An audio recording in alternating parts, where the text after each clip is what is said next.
Nolādējums. Latvijā bieži mētājas ar vārdiņiem, nolādēt, skādēt, darīt pāri.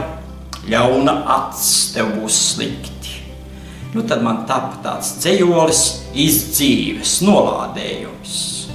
Ja varētu tik viegli nolādēt, tad valdības sen beigta būtu un diez vai kāds par deputātu kļūtu. Ja varētu tik viegli nolādēt, tad līķi kaudzēm krātos un mēris dietu prieka deju. Vārds latvietis no zemes zudis būtu, ja varētu tik viegli skādēt, ar vienu vārdu lādēt.